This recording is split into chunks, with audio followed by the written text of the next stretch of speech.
New ইয়র্কের Manhattan থেকে আপনাদের সঙ্গে আছে আমি খালেদ মুহিউদ্দিন। জুলাই আন্দোলনে আওয়ামী লীগ সরকার পালিয়েছে, কিন্তু 7 মাসেও শান্ত হয়নি রাজপথ। বিভিন্ন জায়গায় আইন শৃঙ্খলা পরিস্থিতি দেখা যাচ্ছে অবনতি।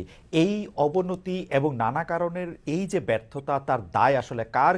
কেউ যদি ব্যর্থ হয়ে থাকে তবে সফলই বা কে?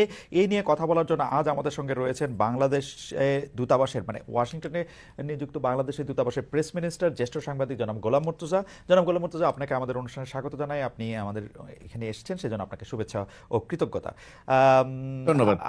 আমাদের সাথে আরও থাকছেন লেখক, রাজনৈতিক বিশ্লেষক এবং নির্বাচন ব্যবস্থা সংস্কার কমিশনের সদস্য ডাক্তার জাহিদুর রহমান। ডাক্তার জাহিদুর রহমান এই সময় তুমুল আলোচিত এবং তুমুল পছন্দের জনপ্রিয় একজন মুখ। আপনাকেও আমাদের অনুষ্ঠানে স্বাগত জানাই এবং আপনার প্রতিও আমাদের কৃতজ্ঞতা। ধন্যবাদ। আমি প্রথমে মুর্তজা ভাই আপনাকে একটু প্রশ্ন করতে চাই যে জননিরাপত্তা নিয়ে কথা বলছিলাম, যে দেশের জননিরাপত্তা পরিস্থিতি নাজুক, এটা সরকারও সেভাবে আসলে অস্বীকার করছে না। কিন্তু ইন্টারেস্টিং ব্যাপার হচ্ছে যে একাধিক গণমাধ্যমে সরকারের যে প্রধান উপদেষ্টা আছেন প্রফেসর ডক্টর মোহাম্মদ ইউনূস, এর জন্য অনেকটাই দায় করছেন আওয়ামী লীগকে, এবং প্রতিটি দলটির ষড়যন্ত্রের কথা বলা হচ্ছে, পতিত সরকারের রেখে যাওয়া ব্যবস্থাকে দায়ী করছে। একটি সরকার 7 মাস পরে এসেও অন্যের কাঁধেই দায় চাপাচ্ছে বলে আমরা দেখতে পাচ্ছি। সেটা আসলে কতটা যৌক্তিক? সেবোটাজে আওয়ামী লীগ যদি সফল হয় তাহলে সরকারকে কি আমরা ব্যর্থ বলতে পারি কিনা? ধন্যবাদ আপনাকে এবং আপনার দর্শককে যারা দেখছেন।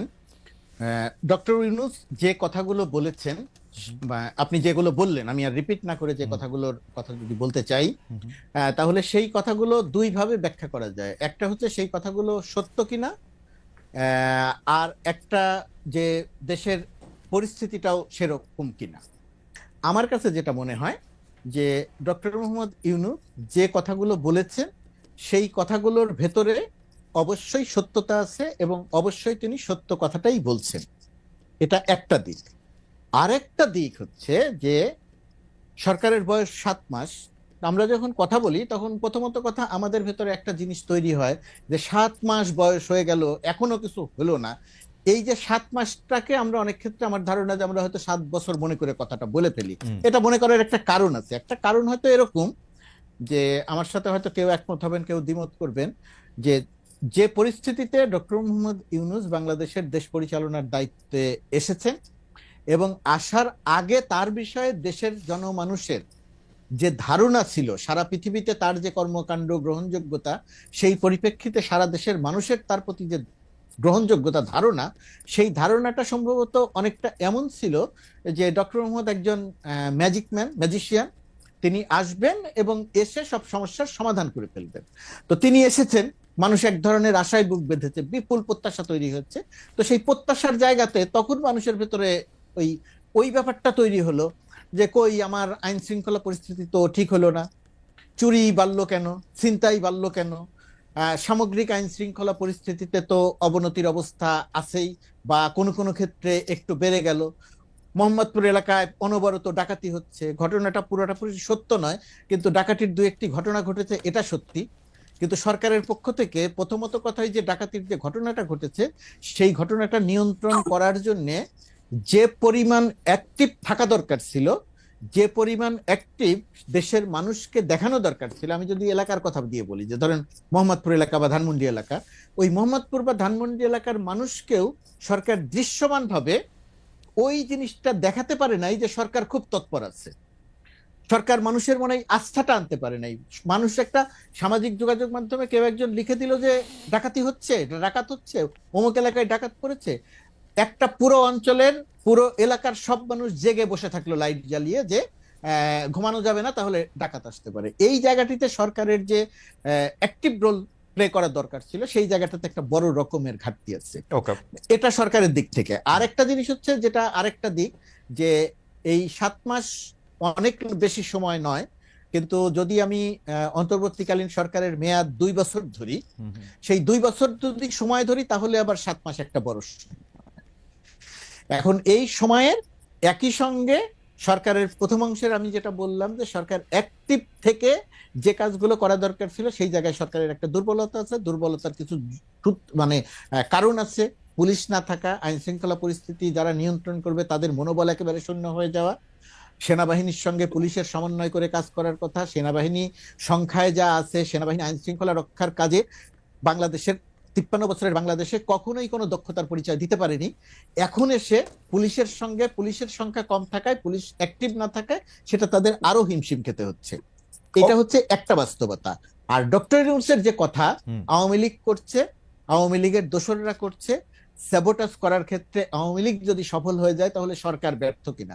আমি সরকারকে ব্যর্থ বলি না, কোন অবস্থাতেই ব্যর্থ বলি না, কিন্তু একথা সত্যি যে আওয়ামী লীগ বা আওয়ামী ভাবাপন্ন লোকজন সরকারের ভেতরে, প্রশাসনে, প্রশাসনের বাইরে, বিদেশে নানাভাবে আছে, তাদের একটা ব্যাপার এই জায়গাটিতে আছে, তারা একটা কাজ করছে, সোশ্যাল মিডিয়াতেও তার একটা প্রতিফলন দেখা যায়। কিন্তু সমস্যা যে জায়গাটাতে, আপনি যদি পরিস্থিতির উন্নয়ন করতে না পারেন, আপনি যদি দেশের মানুষের মনে এই আস্থা ঢোকাতে না পারেন, অর্জন করতে না পারেন যে আইন শৃঙ্খলা পরিস্থিতির উন্নতি হচ্ছে, আর তার সেটা না করে আপনি যদি খালি বলেন যে আওয়ামী লীগ করছে, তার দোসররা করছে, চক্রান্ত হচ্ছে, হাজার হাজার কোটি টাকা খরচ হচ্ছে, সব কিছু সত্যি, কিন্তু মানুষ যদি দৃশ্যমান ভাবে শঙ্কায় থাকে, মানুষ যদি দৃশ্যমান ভাবে মনে করে যে তার নিরাপত্তা নিয়ে একটা বিঘ্নিত আছে, একজন নারী যদি মনে করে যে সে রাস্তায় ঠিক মতো বের হতে পারবে না, এই জায়গাটা যদি তৈরি হয়,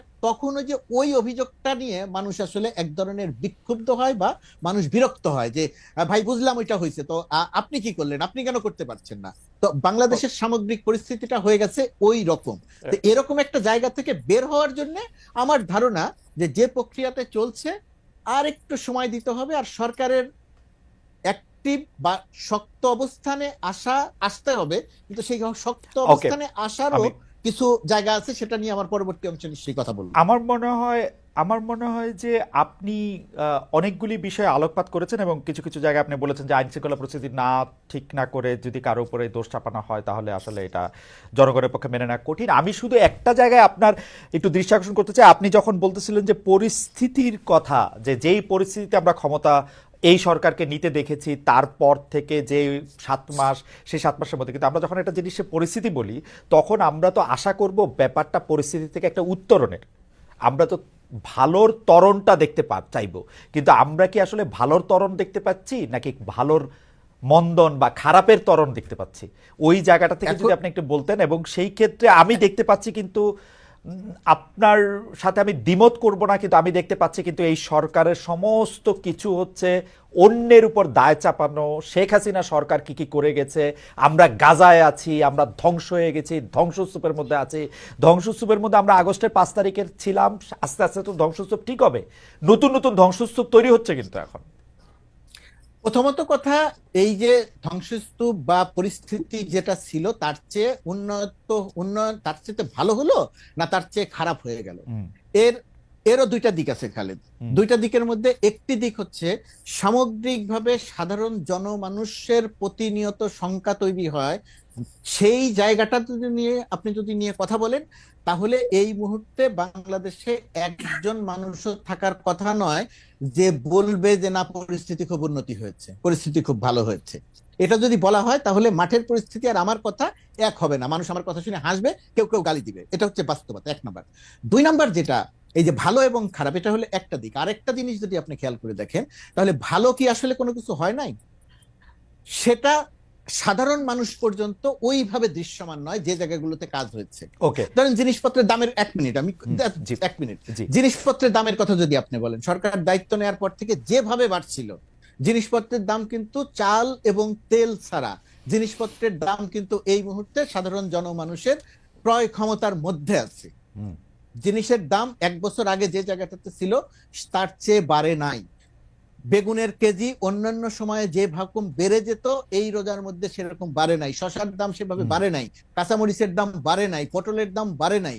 এই যে একটা জায়গাতে, এই জায়গাটাতে ডেফিনেটলি কাজ হয়েছে, 1 নাম্বার। 2 নাম্বার হচ্ছে আর যে জায়গাটাতে কাজ হয়েছে সাধারণ মানুষের যে জায়গাটাতে প্রভাব পড়ে না। ধরেন ব্যাংক থেকে দিন হিসাবে যদি আগে হিসাব করেন, ব্যাংক থেকে যে পরিমাণ টাকা ঋণ বা জালিয়াতির নামে বের হয়ে যেত সেটা বন্ধ হচ্ছে, 1 নাম্বার। 2 নাম্বার, যে পরিমাণ টাকা পাচার হয়ে যেত সেই পাচার হওয়াটা বন্ধ হচ্ছে।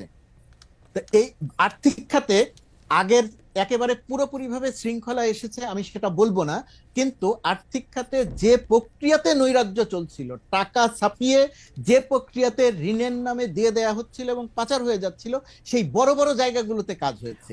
ঋণ হ্যাঁ, এই জায়গাগুলোতে কাজ হয়েছে, সুতরাং কাজ হয় নাই এটা যদি আমি বলি তাহলে সেটাও আবার না সত্য বলা হবে না। মুর্তজা ভাই, অর্থনৈতিক বিষয়গুলি আসার আগে আমরা একটু যদি নিরাপত্তার জায়গায় থাকি, কারণ অর্থনৈতিক বিষয়গুলিতে আমাদের আলাদা প্রশ্ন আছে, তবু আমি একটু নিরাপত্তাজনিত প্রশ্নটা করে রাখি। আপনি নিশ্চয়ই খেয়াল করেছেন যে বাংলাদেশে থেকে আমি আজকে রাখাল রাহার কথা বলি, সোহেল হাসান মোহাম্মদ গালিবের কথা বলি, বা অন্য কোনো ধর্ম প্রচারকের কথা বলি, প্রকাশ্যে প্রকাশ্যে সাতিমে রাসুল বা অন্য কোনো ঘোষণা দিয়ে বলা হচ্ছে যে তাদের কল্লা ফেলে দিতে হবে, তাদেরকে মৃত্যুদণ্ড দিতে হবে, আমাদেরকে হাতের স্বাধীনতা দিতে হবে। আমি অবিশ্বাসের জন্য সেই কথা আবার শুনতে চাইলাম, আবার এই কথা এরকম বলা হলো।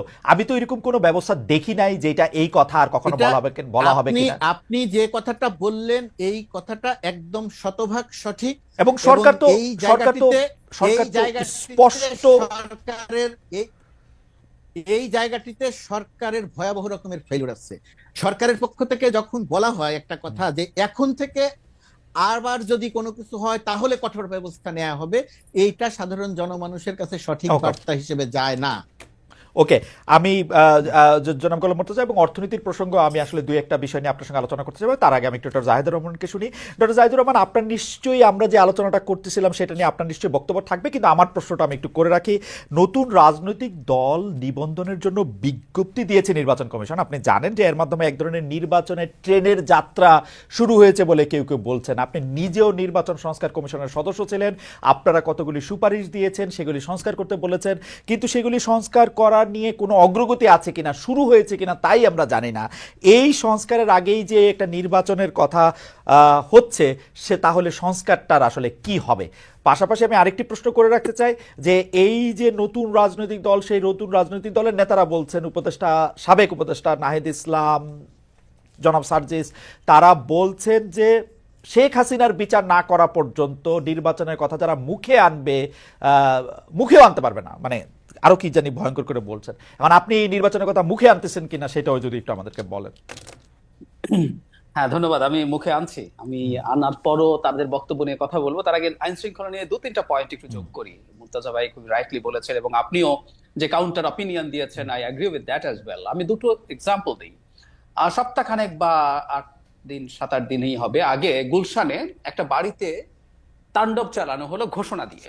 মানে ওনারা যাচ্ছেন, ওখানে টিভি চ্যানেল ছিল, মানে শুধুমাত্র ব্যক্তি লাইভ করেছে তা না, টিভি চ্যানেল লাইভ করেছে, রটিয়ে দেয়া হলো এটা জনাব এইচটি ম্যামের সন্তানের বাড়ি। পরে দেখা গেল তা না, এটা আসলে তার সাবেক স্ত্রীর বাড়ি, যাদের অনেক আগে ডিভোর্স হয়েছে। সেটা সরিয়ে রাখে, ধরে নিলাম এটা সম্ভবত ওনার নাম তানভীর ইমাম, ধরে নিলাম এটা তানভীর ইমামের বাড়ি। তো কেউ একজন ঘোষণা করছে ওই বাড়িতে গিয়ে ওখানে আওয়ামী লীগের দোসররা লুকিয়ে আছে, অনেক টাকা রাখা আছে, তারা এই অধিকার পেয়ে যায় লাইভ করে ওখানে তাণ্ডব চালাতে পারে। এবং একটা পর্যায়ে ওই লাইভেই দেখা যায় পুলিশ এবং সেনাবাহিনী ওখানে গিয়ে হাজির হয় এবং তারা তাদের সামনে স্লোগান দিতে দিতে বেরিয়ে যায়। লাইভে দাঁড়িয়ে সকল চালক লীগের একজন কথা বলছেন। মানে খেয়াল করি, ঢাকা শহরে গুলশানের মতো একটা জায়গায় এই ঘটনা ঘটলো। মানে এই প্রশ্ন খুব অনিবার্যভাবেই আসে, দেশে কি সরকার আছে? আচ্ছা, নাম্বার 2, ওড়না নিয়ে যে ঘটনাটা ঘটলো, তখন যে যৌন হয়রানি যে ভদ্রলোক করেছেন তাকে যখন থানায় নিয়ে গেল, সারা রাত থানার মধ্যে কিছু মানুষ ছিলেন, তারা লাইভ করেছেন, তারা পুলিশকে রীতিমতো হেনস্থা করার চেষ্টা করছেন। এবং ওই লাইভে আমরা দেখছি, আমি রাত জেগে লাইভ দেখছিলাম, ভিডিও একটার পর একটা আসছিল, ওই নারীকে ধরে আনতে হবে এবং তার বিরুদ্ধে মামলা দিতে হবে। পরবর্তীতে কি হলো আমরা জানি, একটা পুলিশ স্টেশনে ঢাকা শহরে কিছু মানুষ গিয়ে পুলিশকে ধমকাচ্ছে এবং এই কাজ করতে হবে ওই কাজ করতে হবে বলছে। দেশে তো সেনাবাহিনীও আছে, এই লোকগুলোকে সরকার থানা থেকে বের করার কোন রকম কোনো ব্যবস্থা নেয়নি কেন? মানে থানা হচ্ছে সরকার, আমরা এভাবে যদি বলি, মানে সরকার একটা খুব গুরুত্বপূর্ণ ইউনিট। অ্যাবসলিউটলি। আর ওখানে বসে লাইভ হচ্ছে, ঘন্টার পর ঘন্টা, সারা রাত হয়েছে। মানে একটা সরকার তার এক্সিস্টেন্স দেখাতে হয়। খুব চমৎকার ভাবে মুর্তজা ভাই বলছেন যে মোহাম্মদপুরের মানুষকে এটা দেখাতে হবে, আসলে আমাদের এটা দেখতে হবে যে সরকার কাজ করছে, সরকার পদক্ষেপ নিচ্ছে। সরকারের পদক্ষেপগুলো ব্যর্থ হতে পারে, কিন্তু তার পদক্ষেপগুলো নেয়ার চেষ্টা আছে, আমরা কোনো চেষ্টা কোথাও দেখিনি। ধরুন এর পরবর্তীতে এর 2 দিন আগে দুজন আপনি একটা উদাহরণ দেওয়ার আগে আমি ছোট্ট করে কি একটু জানতে পারি যে আপনার হাইপোথিসিসটাও নিশ্চয়ই আপনি বলবেন যে সরকার এটা করতেছে না কেন? মানে আপনি বলতেছেন যে থানা, যেটা আসলে বিচারালয়ের এক্সটেন্ডেড হ্যান্ড, সেই জায়গার মধ্যে গিয়ে আপনি দাঁড়ায় আসেন বলতেছেন, লাইভ করতেছেন, মুন্ডুপাত করতেছেন সরকারের, বা যেটা এটা ভুল খারাপ সেটা আমি জানি না, সরকার তাদের বিরুদ্ধে কোনো ব্যবস্থা নিতেছে না। প্রকাশ্যে আরো 10টা ঘোষণার কথা আমি বলতে পারি, রাখাল রাহা, সোহেল হাসান কালিবরা ক্রমাগতভাবে মাপ চাইও পার পাচ্ছেন না। মানে সরকারটা কই আসলে?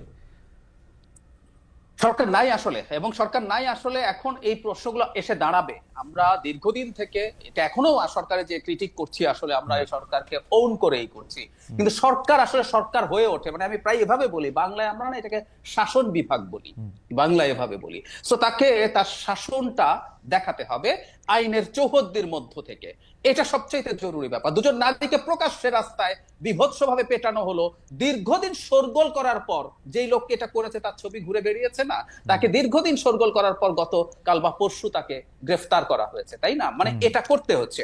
একটার পর একটা মাজার ভাঙা হয়েছে, 86টা মাজার, আমি সংখ্যাটা হিসাব রাখি সেজন্য আমি বলতে পারি, এখন পর্যন্ত 86টা মাজার, 80টার পর একটা সংগঠন জানিয়েছিল, এরপর আরো 6টা মাজার ভাঙা হয়েছে। কোথাও কোনো পদক্ষেপ সরকারের দিক থেকে নাই আসলে। আমার কাছে একটা জিনিসের জন্য মনে হয়, আমার একটা হাইপোথিসিস আছে, আমি জানি না, বাংলাদেশকে একটা গণতান্ত্রিক ট্রান্সফরমেশনের দিকে এগিয়ে যাওয়া নিয়ে কারো কারো ব্যারিয়ার আছে। মানে এই সরকারকে অনেক এক্সটেন্ড করো, অথবা অন্য কোনো ধরনের সরকার আনার চেষ্টা করো, তার জন্য তো একটা ডিস্টেবিলাইজ করার সিচুয়েশন লাগবে। সরকারের কোনো একটা অংশ কোনোভাবে এর সাথে জড়িত না হলে আমি কোনো ব্যাখ্যা খুঁজে পাই না। গুলশানের মতো জায়গায়, যেখানে এত নিরাপত্তা এজেন্সি আছে, গোয়েন্দা সংস্থা আছে, এবং আমি ওই জায়গাটার খোঁজ নিয়ে দেখেছি ওর আশপাশে বিভিন্ন এম্বাসির অনেক ডিপ্লোম্যাটও থাকেন। মানে এটা একেবারে পরিকল্পনা করে দেখানো হলো বাংলাদেশ একটা স্টেটলেস অবস্থায় আছে, এখানে একটা মবক্রেসি চলছে, এই পরিস্থিতি তৈরি হচ্ছে। তো সরকারের কেউ না কেউ কোনো না কোনো ভাবে ইনভলভ না থাকলে তো এটা না। কিন্তু ডক্টর রহমান, আমার একটা প্রশ্ন আছে যে আপনার মানে এইটা আসলে বলতেই হয় যে আপনি মেধায়, প্রতিভায়, বিবেচনায়, বিশ্লেষণে অনেকখানি এগিয়ে, সেই জন্য আপনার কাছে একটা ডিডাকশনের প্রশ্ন, যে আপনার কাছে কি মনে হয় না যে এই সরকার অজনপ্রিয় হইলে এই সরকারের সবচেয়ে বেশি ক্ষতি এবং লাভ হচ্ছে এই সরকারকে যারা বেশি সমালোচনা করতেছেন তাদের, অর্থাৎ বিএনপির অথবা জামাত অবশ্য সরকারকে এত সমালোচনা করতেছে না, বিএনপি করতেছে, সুতরাং সরকার যত অজনপ্রিয় হইতেছে বিএনপির তত লাভ, এরকম মনে হয় না? সমন্বয়কদেরকে যত বোকা দেখানো যাচ্ছে, যত অবশ্য মানে ওদের দেখাইতে হবে না, ওদের এমনিও একটু বোকা বোকা লাগতেছে, কিন্তু ঘটনা হচ্ছে যে এটাতে লাভ আসলে বিএনপির বা পরে যারা ক্ষমতায় আসবে, এরকম মনে হয় না? একদমই তাই, এটা একটা প্রবাবিলিটি, আমি এটাকে উড়িয়ে দিচ্ছি না, যে দেশে একটা আনস্টেবল সিচুয়েশন যদি তৈরি করা যায় তাহলে ইলেকশন সরকারকে দ্রুত দিতে হবে। এই হাইপোথিসিসটা logical, I agree with this. এটা একটা অপশন, এটা একটা ডিফারেন্সিয়াল ডায়াগনোসিস, আমরা মেডিকেলে যেভাবে ওয়ান অফ দ্য ডায়াগনোসিস এটা। কিন্তু আবার এটাও, কারণ আমরা দেখি প্যারালালি আরেকটা চেষ্টা চালু হয়েছে, দেশে ইলেকশন চাইলে পলিটিক্যাল পার্টিকে বদমাশ বলা হচ্ছে। খুব গুরুত্বপূর্ণ একজন পাবলিক ইন্টেলেকচুয়াল বদমাশ শব্দটা ব্যবহার করেছেন। তারা ক্ষমতায় যাওয়ার জন্য বসে আছে, 15 বছর এক দল খেয়েছে, আরেক দল 15 বছর খাবে। কিভাবে এখন ইলেকশন হয়, কিভাবে 3 বছর 4 বছর, এখন টাইম ফ্রেম বলা শুরু হয়েছে, এখন টাইম ফ্রেম বলা শুরু হয়েছে গুরুত্বপূর্ণ লোকজন। এবং আমরা আসলে যেহেতু দেশের পলিটিক্যাল অবস্থা খোঁজ খবর রাখি, যাদের একটা অংশের সাথে খুবই যোগাযোগ আছে, ছাত্রদের, সমন্বয়কদের এবং সরকারের কারো কারো, তারা যখন এই আলাপগুলো করে, তখন এটা আর একটা অপশন যে সরকার যদি আনস্টেবল হয়ে ওঠে তাহলে ভিন্ন কিছু, সেটা 1-11, সেটা একটা মিলিটারি টেক ওভার, অথবা একটা সোকল্ড আমি বলছি এটা জেনে শুনে, এই ফাইটটা আমি দীর্ঘদিন থেকে করছি, একটা বিপ্লবী সরকার এখনো এই আলাপ তোলা হয় যাতে করানোর চেষ্টা করা যায়। তারা সফল হবে কিনা ডিফারেন্ট আলোচনা। সো এইরকমও একটা অপশন আসলে এখানে আছে। আমরা দুটোকেই কনসিডারেশনে নিশ্চয়ই রাখবো। আমি আপনারটাকেও গ্রহণ করছি। আমি শেষ আপনার কাছ থেকে একটু মন্তব্য আশা করতেছিলাম যে আপনি যখন শেখ হাসিনার বিচার করার আগে কেউ নির্বাচনের কথা মুখে আনলে ওইটা যদি আপনি একটু বলেন, যে তারপর আপনি কোন মুখে আনতেছেন শেখ হাসিনার বিচার ছাড়াই ইলেকশনের কথা। আচ্ছা, প্রাথমিকভাবে আমি মনে করি, আমি প্রায় বলি কথাটা, পৃথিবীর কোন দেশের পলিটিশিয়ানদের কথাকে আসলে আক্ষরিকভাবে না নেওয়াই উচিত হবে। এগুলো রেটরিক, সারা পৃথিবীতেই থাকে, যারা পৃথিবীতে থাকে। কিন্তু আমি তাদেরকে একটা প্রশ্ন করেছিলাম, আসলে তাদের লোক অনেকের সাথে আমি টিভিতে টক শো করি, সেটা হচ্ছে মানে বিচার বলতে কি বোঝাচ্ছেন তারা। মানে আমি একজন তো ফাঁসির কাছে দেখা রাখ পর্যন্ত মানে নির্বাচনের কথা বলা যাবে না বলেছেন। তো বিচার কোন পর্যায় পর্যন্ত?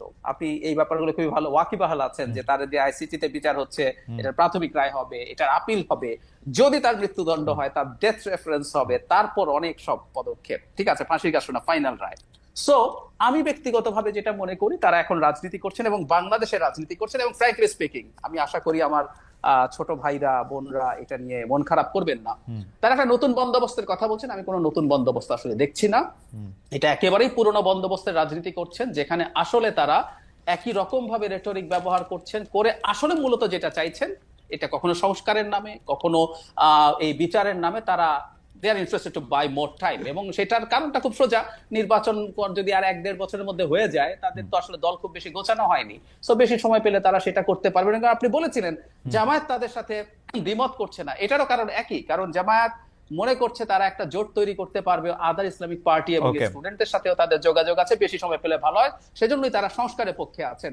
আমি যদি সুযোগ হয় আমি সেই আলাপ করব যে আমি আসলে নতুন কোন বন্দোবস্তের কথা যখন বলছে আমি সেটা দেখছি না। আমি আপনাকে এই আলাপের মধ্যে একটু নিয়ে আসবো। আমি শুধু প্রস্তাবনাটা বলে রাখি, সেটা হচ্ছে আপনি কোনো নতুন বন্দোবস্ত দেখতে পাচ্ছেন না। সেখানে আমার হাইপোথিসিস হচ্ছে নতুন বন্দোবস্ত দেখার আগেই তাদেরকে আসলে খুব বেশি কর্নার্ড করা হচ্ছে। আপনি যদি বয়ানগুলি দেখেন, বিশেষ করে হচ্ছে বিএনপি বা তাদেরকে যারা বেশি অপছন্দ করে, আপনি প্রথমে এটাকে ছাত্র জনতার মানে বৈষম্য বিরোধী ছাত্রদের আন্দোলন, পরে এটা ছাত্র জনতার আন্দোলন, পরে ছাত্র শব্দটাকে আরো একটু কমিয়ে কমিয়ে বলা, আপনি এইসব নিউজ গুলির সাথে পরিচিত, এই অরওয়েলিয়ান এই ব্যাপারগুলির সাথে আপনি পরিচিত যে কিভাবে নাম মুছে দেয়া যায়। আপনি যখন দেখবেন যে যারা জীবনের ঝুঁকি নিয়ে এই কাজগুলি করতে থাকলো, তাদের নাম মুছে নেওয়ার প্রক্রিয়া যখন শুরু হয়েছে, তখন তারা ফাইট ব্যাক করেছে কিনা, এবং আগেকার রাজনৈতিক বন্দোবস্তই ঠেলে ধাক্কিয়ে তাদেরকে নতুন রাজনৈতিক বন্দোবস্ত না করতে দিচ্ছে কিনা, আপনার হাইপোথিসিসটা আমরা শুনবো। আমি মানে প্রস্তাবনাটা বলে রাখলাম, আমি আর কোশ্চেন রিপিট করবো না। আমি গোলাম মুর্তজা ভাই থেকে এসেই আবার আপনার কাছ থেকে আসবো। মুর্তজা ভাই, আপনি নিশ্চয়ই আলাপটা শুনলেন। আমি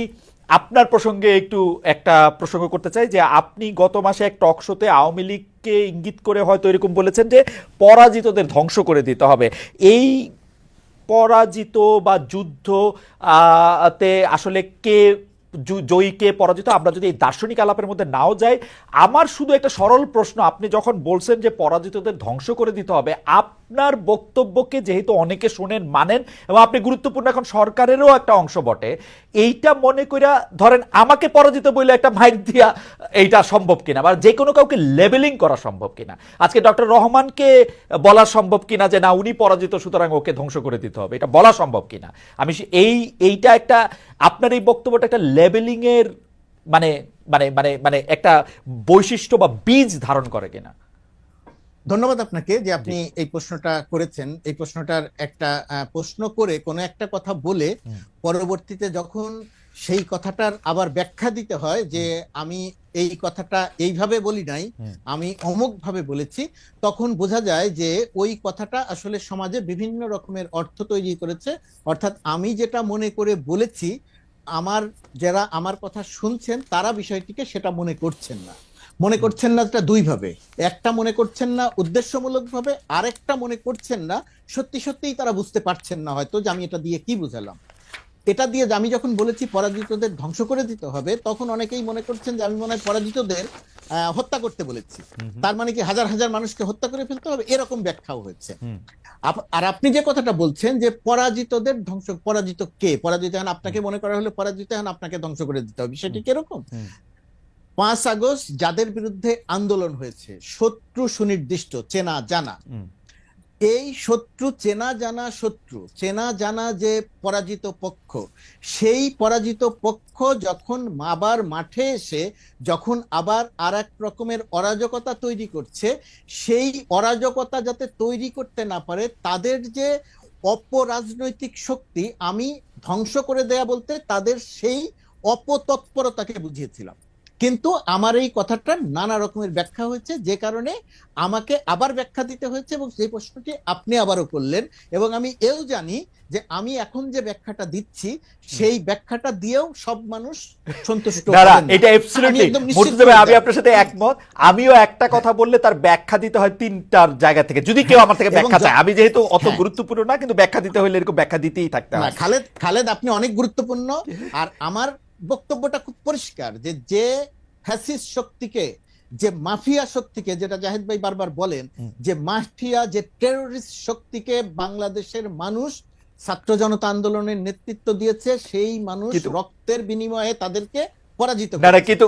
সেই পরাজিত শক্তি, একটু শেষ করি, সেই পরাজিত শক্তি যদি আবার আপনাকে হুমকি দেয় যে আমি তোমাকে আবার হত্যা করব, আমি তোমাকে আবার শিক্ষা দিব, সেই পরাজিত শক্তি যাতে ওই হুমকি আর কোনোদিন দিতে না পারে, আমি সেটাকে ধ্বংস করে দেওয়ার কথা বলেছি। আচ্ছা। আমি পরাজিত শক্তির ধ্বংস বলতে আমি বাড়ি ভাঙা বুঝাই নাই। ওকে। আমি পরাজিত শক্তিকে ধ্বংস করা বলতে হত্যা করাকে বুঝাইনি। আচ্ছা, বাড়ি ভাঙার প্রসঙ্গটা যেহেতু তুললেন, আমি আগে প্রশ্নটা করে রাখি যে মুর্তজা ভাই, আমি আর আপনি তো মনে হয় 30 বছর ধরে পরিচিত, একই রকম জায়গায় আসি, আপনি আমার থেকে সামান্য বড় হইলেও আমরা প্রায় বন্ধুর মতো।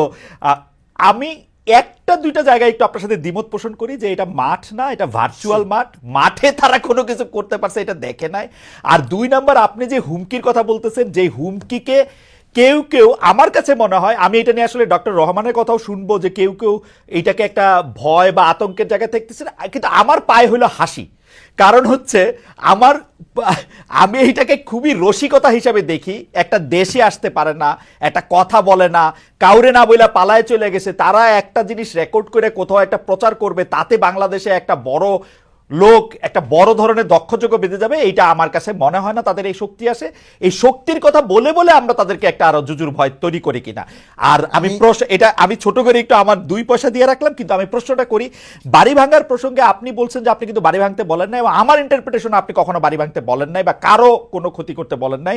কিন্তু এই সরকারে থাকা বা এই সরকারকে যারা নিয়োগ দিছে বলে সরকার প্রধান বলতেছে, তাদের মধ্যে অনেকে ঘোষণা দিয়ে বাড়ি ভাঙতে যাইতেছে যেন পিকনিক করতে যাচ্ছে, এইটার মধ্যে প্রতিশোধ নিতে যাচ্ছে যেন এইটা করতে যাচ্ছে।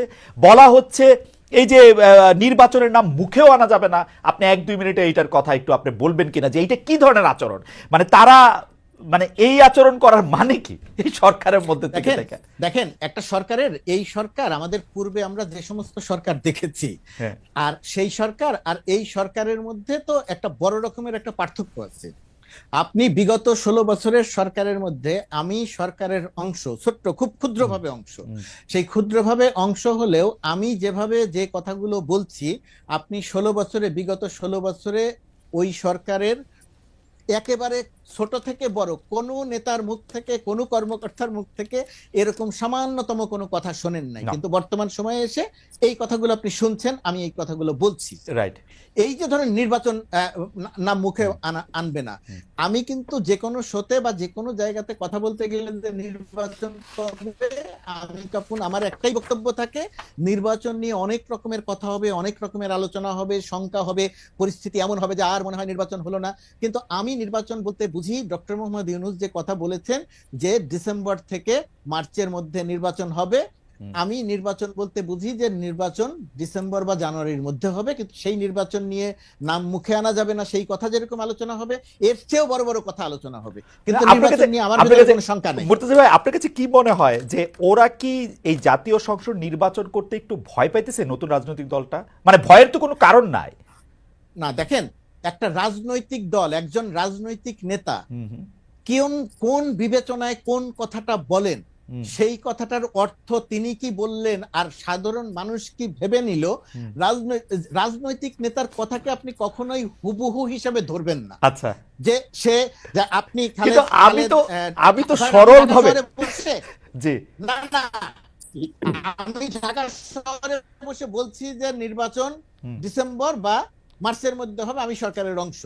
আবার আরেকজন যে এই কথাটা বলছেন, সে সরকারের অংশ নয়, কিন্তু সরকারের তার আমার চেয়ে অনেক গুরুত্বপূর্ণ, সে সরকারের কাছে, কারণ তাদের প্রতিনিধিরাই সরকারে আছে। সুতরাং সেই মানুষটা যখন কথা বলছেন, আমি আবার সরকারের অংশ হয়েও আমি বলছি নির্বাচন ডিসেম্বরে হবে, আবার উনি বলেছেন যে নির্বাচনের নাম মুখেও আনবেন না, যদিও উনি তার একটা ব্যাখ্যা দিয়েছেন যে নির্বাচন বলতে ওই ব্যাখ্যা বলতে তিনি বুঝিয়েছেন যে নির্বাচন বলতে তিনি বুঝিয়েছেন যে নির্বাচন পিছানোর কথা তিনি বলেন নাই, তিনি বলেছেন শেখ হাসিনার বিচার প্রসঙ্গে, এটার একটা কথা তিনি বলেছেন। আর আপনার ইন্টারেস্টিং ছিল, আমি কথা বলতে চেয়েছিলাম, আপনার প্রথম প্রশ্নটা কি যেন ছিল, ভুলে গেলাম। প্রথম প্রশ্ন যদি কখনো আবার আচ্ছা, হ্যাঁ, যদি আপনি ওই যে না, প্রথম প্রশ্ন তো ছিল হচ্ছে পরাজিতদের ধ্বংস করার প্রসঙ্গে, আমি জানতে চাইছিলাম যে এটা একটা ট্যাগ দেয় কিনা, এটা ট্যাগ দেয় কিনা, এটা একটা ট্যাগ তো দেয়, হ্যাঁ, এটা একটা ট্যাগ দেয় কিনা। ঠিক আছে, আমরা আবার আসবো আপনার কাছে। আমি একটু ডক্টর জাহিদুর রহমানের কাছে যাই। আরেকটা জিনিস ওই জায়গাটাতে আমি একটু কথা বলে নেই। ধরেন একটা ঘটনা, ওই যে আপনি পরাজিত শক্তির কথা বলছিলেন, যে টেলিফোনে হুমকি দিল, ধরেন ইউরোপের কোন একটা দেশে 8 জন নেতার সাথে বসে সে বলল বাংলাদেশে আসতেছি, সীমান্তের কাছে, হ্যাঁ সীমান্তের কাছেই আসছি, ধরে ধরে শিক্ষা দিব, ইত্যাদি ইত্যাদি কথা বলো। এই কথাটার আপনার কাছে প্রতিক্রিয়াটা একরকম, আমার কাছে প্রতিক্রিয়া একরকম, আর মাঠে থেকে যারা আন্দোলন করেছিল তাদের কাছে প্রতিক্রিয়াটা আর একরকম। তাদের কাছে প্রতিক্রিয়া, আপনার কাছে হাসি পায়, আমার কাছেও হাসি পায়। হাসি পায় কেন?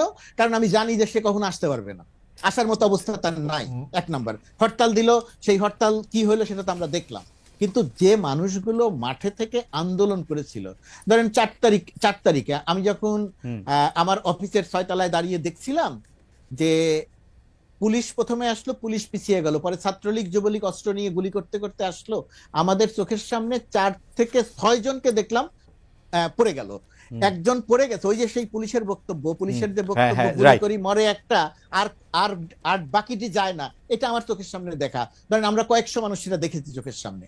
তো ওই যে ছেলেটা পাশে একজন দাঁড়িয়ে ছিল, সে হয় তার বন্ধু, সহপাঠী, সহকর্মী, একই সাথে স্লোগান দিচ্ছিল, তার মধ্যে একজন মারা গেল। তো ওই যে তার যে ভেতরে যে প্রতিক্রিয়া, সে কিন্তু আমার আর আপনার মতো সুস্থভাবে এখনো চিন্তা করছে না। যাই হোক, যখন কথা বলে তখন তার ভেতরে যে প্রতিক্রিয়া হয়, সেই প্রতিক্রিয়াটা আমার আর আপনার মতো হাসির জায়গাতে থাকে না, তার ভিতরে একটা বিক্ষুব্ধতা তৈরি। আমার মনে হয় যে বিক্ষুব্ধতার নানা রকমের ধ্বংসাত্মক প্রকাশ হয়ে থাকতে পারে, হয়ে যেতে পারে। আমার মনে হয় যে মুর্তজা ভাই আপনি ঠিকই বলতেছেন, কিন্তু আমরা যোগাযোগের ছাত্র হিসেবে একটা জিনিসের কথা বারবার পড়ছি, বিশেষ করে এই আধুনিক যোগাযোগে, যেটার নাম হচ্ছে ওপিনিয়ন লিডার। এইটা বোধহয় কেউ একজন, আমাদের শিক্ষকদের মধ্যেই কেউ একজন এটা বাংলা করেছিলেন মত মোরল। আপনারা যারা মত মোরল আছেন, তাদের দায়িত্ব তো নিশ্চয়ই আছে তাদেরকে এটা বলার। কারণ আমার ক্ষেত্রে মনে হয় যে আমি মাঠে থাকলেও আমার প্রতিক্রিয়া হয়তো, পারলে আসেন, আমরাও চাই আপনি আসেন, আপনাকে আটকাইতেছি কে? আপনি আসেন, আপনি আসবেন না কেন? আমি আসবো মুর্তজা ভাই, আপনার কাছে আসবো, যে আমার প্রতিক্রিয়া হইতো যে আপনি অবশ্যই আসেন, আপনাকে ওয়েলকাম জানাই। আমি ডক্টর জাহিদুর রহমানের কাছে যাওয়ার আগে আমি দর্শকদের কাছে জানতে চেয়েছিলাম যে শেখ হাসিনার বিচারের আগে নির্বাচন নয় এমন দাবি তুলেছেন জাতীয় নাগরিক পার্টির আহ্বায়ক নাহিদ ইসলাম। এই অবস্থান সঠিক বলে মনে করেন কিনা? শতকরা 65% আমাদের দর্শক মনে করছেন যে এই আহ্বান সঠিক, শতকরা 35% মনে করছেন সঠিক নয়। 89,000 দর্শক ভোট দিয়েছেন। ডক্টর জাহিদুর রহমান, আমরা আপনার কাছে বিরোধী মানে যে বন্দোবস্ত, নতুন রাজনৈতিক বন্দোবস্ত, আসলে আপনি আমাকে প্রশ্ন করেছিলেন, আমি মনে করতে পারি সেটা হচ্ছে যে তাদেরকে পুরনো বন্দোবস্তে ঠেলে দেওয়া হয়েছে। জি জি জি। আচ্ছা, আমরা এখন আমার একটা স্মৃতি মনে পড়লো, সেটা হচ্ছে আমরা তখন অনেক ক্রিকেট খেলা দেখতাম, বহু বছর ক্রিকেট খেলাটা দেখি না। তো আমাদের সময় রিচি বেনো খুব বিখ্যাত একজন কমেন্টেটর ছিল, বেনোকে মানে সবচেয়ে বড় আইকন হিসেবে দেখা। আমি নিশ্চিত নয় এটা বেনোর কিনা, কিন্তু আমার যতদূর মনে পড়ে বেনোর কথা। কেউ একজন নতুন কোন একজন নতুন জীবনে প্রথমবারের মতো টেস্ট ক্রিকেটে নেমেছেন, ব্যাটিং এ নেমেছেন, এবং প্রথম বলটাই ছিল বাউন্সার, এবং বাউন্সারটা গিয়ে তার মাথায় লাগে। তখন রিচি বেনো নাকি তার নাম করে, ধরলাম উনি খালেদ ছিলেন, তখন উনি বলছেন, mister Khaled, welcome to test cricket. এরকম একটা উক্তি খুব বিখ্যাত হয়ে আছে। সো স্টুডেন্টদেরকে বা এই যে নতুন দল হলো, আমি তাদেরকে বলতে চাই, ওয়েলকাম টু পলিটিক্স। পলিটিক্স এরকমই, এবং ওনারা আক্রমণের শিকার হবেন, নানান মন্তব্য হবে। এবং আমরা যদি ধরে নেই বিএনপি পুরনো বন্দোবস্তের দল, বিএনপি চাইবে সে তার কমফোর্ট জোনে তাকে নিয়ে এসে খেলার জন্য, এটাই নিয়ম, প্রত্যেকে তাই করবে। আপনি ধরুন, আপনি জার্মানিতে কিছুদিন আগে নির্বাচন হলো, আমেরিকাতে নির্বাচন হলো, মানে বিকশিত গণতন্ত্রের জায়গাগুলোতেও কি হয় আসলে। আমি ভারত তো দীর্ঘদিন গণতন্ত্রের চর্চা করছে, তারপর আমি সরিয়ে রাখি, ট্রু অর্থে লিবারেল ডেমোক্রেসির কান্ট্রিগুলোতে প্রত্যেকটা দল চেষ্টা করে তার পেরিফেরিতে, তার পেরিমিটারের মধ্যে অন্য দলকে নিয়ে এসে রাজনীতি করতে। এটাই নিয়ম, এটি রাজনীতিক খেলাটাই এরকম। সো বিএনপি চেষ্টা করেছে, সে তার পুরনো বন্দোবস্তে এদেরকে আনতে চাইবেন খুব স্বাভাবিকভাবে, কারণ এখানে তার দীর্ঘ সময়ের বুৎপত্তি আছে, স্কিল আছে, দক্ষতা আছে। এখন তাকে তো আসলে ওর বাইরে থাকার চেষ্টা করতে হবে, তার বাইরে থেকে রাজনীতি করতে হবে। আমি একটা উদাহরণ দিই। আম আদমি যখন প্রথম দিল্লিতে, ইনফ্যাক্ট আমি দেখেছি ওনারা আম আদমি কি করছে না করছে সেটাও ফলো করছেন বলে বলেছেন। তারা যখন আসলেন, বিজেপি খুব করে চাইলো তার বন্দোবস্ত, আইডেন্টিটি পলিটিক্স, হিন্দুত্ববাদী রাজনীতিতে তাকে ঢোকাতে। ও তো ঢোকে নাই, ও না ঢোকে রাদার একদম নতুন স্বপ্ন মানুষকে দেখাতে পেরেছিল, ওয়েলফেয়ারের কথা বলতে পেরেছিল, দে গট ইলেক্টেড, এবং এর পরের বারও হয়েছে, এবার যদিও হননি। তো তার মানে এটাই বলতে চাইছি আমি, এটা নিয়ে আর কাউকে ব্লেম করা যাবে না, কারণ তারা যখন একটা নতুন বন্দোবস্তের কথা বলবেন, সেই নতুন বন্দোবস্তটা নতুন বন্দোবস্ত হবে। এবং আমি একটা কথা একটু তাদের উদ্দেশ্য আগে বলেছিলাম, এটা একটু ইম্পর্টেন্টও। এই যে আম আদমি এবার নির্বাচনে হারলো, আম আদমি চাইতে খারাপ পারফর্ম করে কি ভারতের সরকার পুনর্নির্বাচিত হয় নাই? হয়েছে। সারদা কেলেঙ্কারির পর পশ্চিমবঙ্গে মমতার দল ডুবে যাবে বলছিল, এত ডিজাস্টার এত মানুষের হলো, ও জিতে গেল। তো আমার আন্ডারস্ট্যান্ডিং যেটা, সেটা হচ্ছে এরকম, আম আদমির ব্র্যান্ডিং হচ্ছে আমি দুর্নীতি মুক্ত থাকবো, আমি সুশাসন নিশ্চিত করব, আমি ওয়েলফেয়ার নিশ্চিত করব। সেই আম আদমির যখন সাম পার্সেন্টেজ স্খলন দেখা গেছে, আবগারি শুল্ক নিয়ে, মদের সেই লাইসেন্স নিয়ে যখন ট্রুলি কিছু অভিযোগ মানুষ বিশ্বাস করেছে যে তারা দুর্নীতি করেছেন, বা একজন অরবিন্দ কেজরিওয়াল যখন কোভিড এর মধ্যে লক্ষ লক্ষ বা কোটি কোটি রুপি খরচ করে তার নিজের বাড়ির বিলাসিতা, পুরো মার্বেল উনি চেঞ্জ করেছেন ফ্লোরের, উনি একেবারে ইলেকট্রনিক পর্দা লাগাচ্ছেন কোভিড এর সময়, এই জিনিসগুলো মানুষ নেয়। তাহলে আমি যেটা বলতে চাইছি, যারা নতুন বন্দোবস্তের কথা বলবেন তারা আর কে কি করছে তার সাথে না, আমরা চিন্তা করব, আমরা তাকে তুলনা করব তিনি যে ন্যারেটিভ আমার সামনে আনতে চাইছেন সেই ন্যারেটিভের সাথে তুলনা করে। সুতরাং তারা যখন বলেন যে বিএনপি ওখানে এটা করেছে, আমরা এটা করতে পারি, এগুলো ভুল জায়গা। তাদের আসলে এই নতুন বন্দোবস্তে যে আলাপ তারা সামনে আনছেন এটা স্ট্রিক্টলি ফলো করতে হবে। আমরা তাদেরকে বিএনপি বা আওয়ামী লীগ বা জামায়াত কারোর সাথে তুলনা করব না। উনি আমাকে যা বলছেন, উনি আমাকে যে স্বপ্ন দেখাচ্ছেন, তার সাথেই আমি তাকে তুলনা করব। এটা হলো একটা দিক। আচ্ছা, আমি একটু মাঝখানে একটু দর্শকদের কথা একটু বলে রাখি। দর্শকদের মধ্যে একটা বড় অংশ এই প্রশ্ন করছেন যে নির্বাচন হলে কি হবে। আমি এটাকে একটু বিস্তৃত করি। আপনি কি বলতে পারেন যে নির্বাচন হলে এই রাস্তায় মেয়েদের প্রতি বুলিং বন্ধ হবে? আমরা কি নির্বাচিত সরকারের সময় এগুলি দেখি নাই? নির্বাচিত সরকারের মধ্যে বাংলাদেশের সবচেয়ে বড় অনির্বাচিত সরকারটা অবস্থান করে, আমরা কি বাংলাদেশে এটা দেখি নাই? আজকে আপনি যে মোহাম্মদপুরের কথা আপনি বলতেছেন, আজকে একটা মোহাম্মদপুরের বদলে আরেকটা ইসলামপুর যে হবে না, সেইটাকে আপনি এটা বলতে পারেন? পাশাপাশি আপনি এই নির্বাচন হলে কি হবে জায়গা আপনি একটু মন্তব্য করেন। আমি একজন দর্শকের মন্তব্য একটু পড়তে চাই, তিনি কাজী মোয়াজ্জেম হক। তিনি বলছেন যে অনলাইন ভোটিং হচ্ছে কনফিউজিং, কারণ মিডল এজ থেকে সিনিয়র সিটিজেনরা সাধারণত অনলাইন ভোটিং অংশগ্রহণ করে না। তিনি ইংরেজিতে বলছেন এবং এইটা দিয়ে আসলে ট্রু সিটিজেন্স ওপিনিয়ন বোঝা যায় না। আমি আসলে এটা নিয়ে কোনো মন্তব্য করতে চাই না। অনলাইন আমি রেজাল্টটাই বলি শুধু, কারণ আমার কাছে আমি সাধারণত অনেক দিন পর পর এই সার্ভেগুলির একটা বিশ্লেষণ করি যে কারা বেশি আমাদের এই সার্ভেতে অংশগ্রহণ করেন, কারা এটার মধ্যে ভোট দেন। কখনো যদি সময় হয় সেটা আসলে আমি লিখবো বা প্রকাশ করব, কিন্তু এইভাবে ঢালাও মন্তব্য করা আসলে যাবে না যে আসলে কোন বয়স গ্রুপের এরা বেশি থাকে। তবে তার বক্তব্য কিছুটা হয়তো ঠিক, মধ্য বয়সী থেকে সিনিয়র সিটিজেনরা এটা আসলে কম দেখেন। নতুন নির্বাচন হলে বা নির্বাচিত সরকার এলে কি হবে ডক্টর জাহিদুর রহমান? আমরা কি রিলিফটা পাবো? আপনি হয়তো মন্ত্রী হবেন, তারেক সাহেব হয়তো প্রধানমন্ত্রী হবেন, আমাদের কি হবে? মুর্তজা ভাই হয়তো আমেরিকাতে থেকে মানে আরো বড় কিছু হবে। আমরা যারা সাধারণ মানুষ আছে আমাদের কি হবে? না না, আমি মন্ত্রী টন্ত্রী হচ্ছি না, আমি এখানেই আছি, আমি একই শোরগোল করবো। নির্বাচনে কি হয়, নির্বাচন হলে কি হয়, এটা নিয়ে মানে আসলে আমি এই আলাপটা এত বেশি হয়েছে, আমি একাধিক কলাম লিখেছি দেশের গুরুত্বপূর্ণ পত্রিকায়। আমার মনে হয় এখন আমি ইউটিউবে, তখন আমার ইউটিউব ছিল না, একটা বিস্তারিত ভিডিও করব। নির্বাচিত সরকার যদি, এই জায়গাটা খুব ইম্পর্টেন্ট, যদি তার সামনে একটা নির্বাচন দেখে, এটা কন্ডিশন কিন্তু, তাহলে বহু কিছুই সে করে উঠতে পারে না তার অনিচ্ছা হলেও। আমি দুটো সরকারের কথা বলি, 2001-এর বিএনপি সরকার আর 2008-এর আওয়ামী লীগ সরকার। এই দুটো সরকার ভালো নির্বাচনের মাধ্যমে নির্বাচিত, যদিও 8কে অনেকে প্রশ্ন করেন, আমি ছাড় দিলাম। এই দুটো সরকারও কিন্তু ভালো ছিল না। আমাদের 91-96 দুটো সরকার কিন্তু তুলনামূলকভাবে ভালো ছিল। আচ্ছা, এই দুটো সরকার ভালো ছিল না কেন? আমি মনে করি গণতান্ত্রিক বা নির্বাচনী গণতন্ত্রের মধ্যে একটা ফ্রি ফেয়ার ক্রেডিবল ইলেকশন কিন্তু একটা ডেটারেন্ট হিসেবে কাজ করে। 2001-এর বিএনপি সরকারটা ওই সময়কার মানদণ্ডে আওয়ামী লীগের পর যা করেছে তার সময়ের সাথে হিসাব করলে বিএনপির ওই সরকারটা অসাধারণ ছিল, কিন্তু ওই সময়ের মানদণ্ডে প্রিভিয়াস সরকারগুলোর তুলনায় বিএনপি ভালো সরকার ছিল না। আমার আন্ডারস্ট্যান্ডিং হচ্ছে সেইবারও বিএনপি আসলে সামনে একটা ফ্রি ফেয়ার ইলেকশন দেখছিল না। কারণ আমাদের নিশ্চয়ই মনে আছে, সুপ্রিম কোর্টের বিচারকদের বয়স বৃদ্ধি করে তত্ত্বাবধায়ক সরকার তাদের পছন্দসই একজন হবেন, এই ধরনের একটা পরিস্থিতি তৈরি হয়েছিল। সুতরাং আপনি যখন নির্বাচন দেখছেন না, তখন আপনার চরিত্রের স্খলন হয়। একই কথা আওয়ামী লীগের 8 সালের ক্ষেত্রে আমি বলবো, সেই সরকারটা মোটা দাগে যদি ধরে নিয়ে সুষ্ঠু নির্বাচনে নির্বাচিত হয়েছে, কিন্তু সে জানতো আমি আসলে তত্ত্বাবধায়ক সরকার বাতিল করে দিতে যাচ্ছি। এবং 11 সালে যখন সংবিধান সংশোধন করে সেটা করা হলো, আমরা দেখলাম সেই সরকারটা কি হয়ে গেল। একটা নির্বাচিত সরকার যদি সামনে নির্বাচন দেখে, আমি প্রথম এই শর্তটা যোগ করি, তাহলে না সে চাইলেও অনেক কাজ করে উঠতে পারে না। একটা উদাহরণ দেই, নারীর ভোট লাগবে তো, নারীর ভোট লাগবে, এবং আরবান নারীদের অপিনিয়ন বিল্ডিং এর খুব বড় সুযোগ আছে। নট অনলি দ্যাট, আমাদের এডুকেটেড নারীর বাইরেও বিরাট সংখ্যক নারী গার্মেন্টে কাজ করেন, যারা প্রত্যেকে মানে একেবারে সবাই যে একই রকম ভাবে ইসলামী যে পোশাকের কোড আছে সেটা ফলো করেন না। এদের মধ্যে কিন্তু যখন আতঙ্ক তৈরি হবে, দেখবে একটা সরকার যে আমার ভোট লাগবে, আমি সব সরিয়ে রাখি, সরকারের সদিচ্ছার কথা বাদ দেই, আমার ভোট লাগবে, আমি ওকে অসন্তুষ্ট করতে পারি না, যদি এই বোধ তৈরি হয়, সে সরকার কিন্তু পদক্ষেপ নেবে। জিনিসপত্রের দাম যখন বাড়তে থাকে, তার মাথায় ভোটের চিন্তা। আমি একটু যোগ করি খালেদ ভাই, আমি আগে বলেছি কিনা, আমি কবির সুমনের একটা গানকে কোট করি, ওনার নেতাদেরকে বিদ্রুপ করা নিয়ে একটা গান আছে, হেলিকপ্টার। আমি দর্শকদেরকে বলবো গানটা একটু খুঁজে শুনে নিতে। মানে হেলিকপ্টার হেলিকপ্টার নেতা আসছেন, নেতা আসছেন, মানে এটাকে বিদ্রুপ করছে। তো ওই জায়গায় একটা বাক্য আছে এরকম, ভোট মানে ভোটের জন্য উনি আসছেন, ভোট মানুষের মুখে ব্যালট পেপার, নেতা দেখছেন, নেতা দেখছেন, মানে উনি মানুষকে মানুষ দেখেন না, ব্যালট পেপার দেখেন।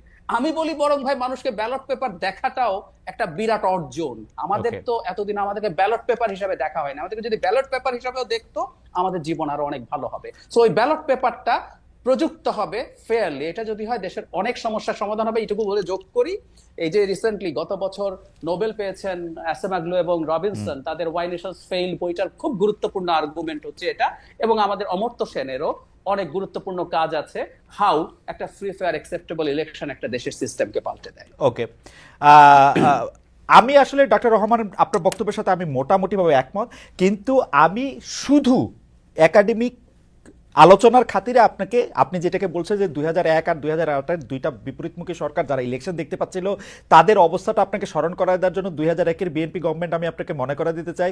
2001-এর বিএনপি গভর্নমেন্ট হচ্ছে গ্যাস চিরতরে রপ্তানি করতে চাইছিল, আমি আর মুর্তজা ভাই সাক্ষী, চিরতরে রপ্তানি করে দিতে চাইছিল হচ্ছে বিবিআনার গ্যাস, পুরোটাই দিল্লিতে রপ্তানি করতে চাইছিল। আমরা তেল গ্যাস বিদ্যুৎ বন্দর রক্ষা কমিটি করে, মুর্তজা ভাই বোধহয়, আমি আর মুর্তজা ভাই পাশাপাশি সদস্য, 3-4 নম্বর হব।